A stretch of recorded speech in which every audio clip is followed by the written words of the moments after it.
NU ini dengan kata lain harus valid secara operasional. Valid secara operasional itu artinya pekerjaan yang dilakukan oleh NU ini betul-betul pekerjaan yang memang tepat, yang memang seharusnya dikerjakan. Itu namanya valid secara operasional. Pekerjaan yang memang tepat dan seharusnya dikerjakan itu namanya valid. Nah, seperti saya katakan, supaya bisa valid ya secara operasional ini NU ini harus pertama-tama punya kemampuan untuk mengembangkan strateginya. Strateginya seperti apa? Strategi itu cara Jawane mbok apa, pokoknya strategi mudeng ra mudeng strategi pokoknya.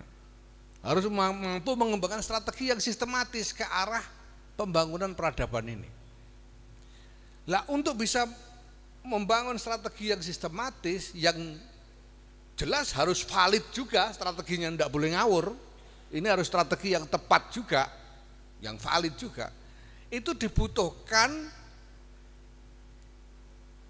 informasi yang tepat tentang realitas organisasi. Jadi saya ini sebagai ketua umum dan teman-teman PBNU ini, kalau ingin mengembangkan program untuk seluruh jajaran NU, ya kami harus tahu keadaan PC-nya gimana, keadaan MWC-nya gimana, keadaan rantingnya gimana, kami harus tahu. Kalau enggak kami enggak bisa nyusun strateginya, wong ini bukan namanya strategi itu kan bukan cuma sekedar geruduk, ayo ngalor-ngalor kabeh geruduk, ngalor kabeh itu enggak begitu strategi itu. Ya kadang-kadang ada begitunya, kadang-kadang. Ya. Kadang-kadang itu ya perlu geruduk ngalor kabeh gitu, itu perlu. Tapi lebih banyak lagi ini adalah pembagian tugas seperti yang dikatakan oleh Pak Muzamil tadi. Bagian ini jalan ke sana, bagian ini melakukan ini, bagian itu melakukan yang lain dan seterusnya, ini strategi. Ya.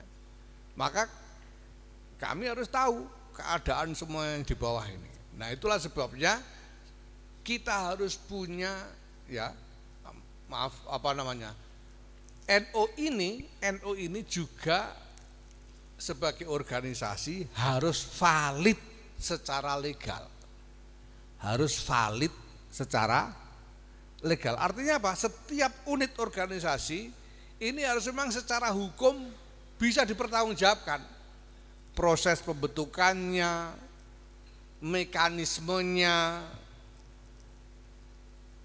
dokumentasinya, itu semua harus bisa dipertanggungjawabkan secara legal menurut norma-norma organisasi yang sudah ditetapkan.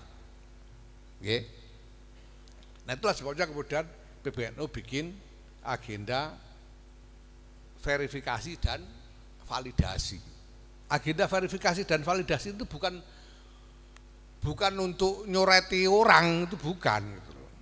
Agenda ini adalah agenda supaya untuk nata organisasi ini supaya jadi valid, Yang belum valid gimana caranya supaya jadi valid. Nggak usah ganti orangnya, nggak apa-apa. Yang penting jadi valid. Valid itu artinya valid orangnya jelas. Orang yang tercatat di dalam susunan kepengurusan ini orangnya jelas, alamatnya jelas, nggak ada yang abal-abal. Nggak ada misalnya pengurus Wirodesa ternyata KTP-nya Pucak Wangi misalnya, itu namanya ndak valid personilnya itu. Ya. Pengurus desa ya KTP-nya harus Wirodesa, pengurus Limpung ya KTP Limpung gitu. Itu namanya harus valid orangnya. Ya. Valid personilnya, valid prosedurnya dibentuk melalui mekanisme yang benar, valid administrasinya. Ya. Berita acara, rekomendasi, SK dan lain-lain harus beres. Itu tujuan dari verifikasi validasi. Yang ini semua nanti secara keseluruhan kita butuhkan untuk membangun strategi itu. Ya, Karena arahnya tadi, agenda jangka panjangnya tadi adalah untuk membangun peradaban.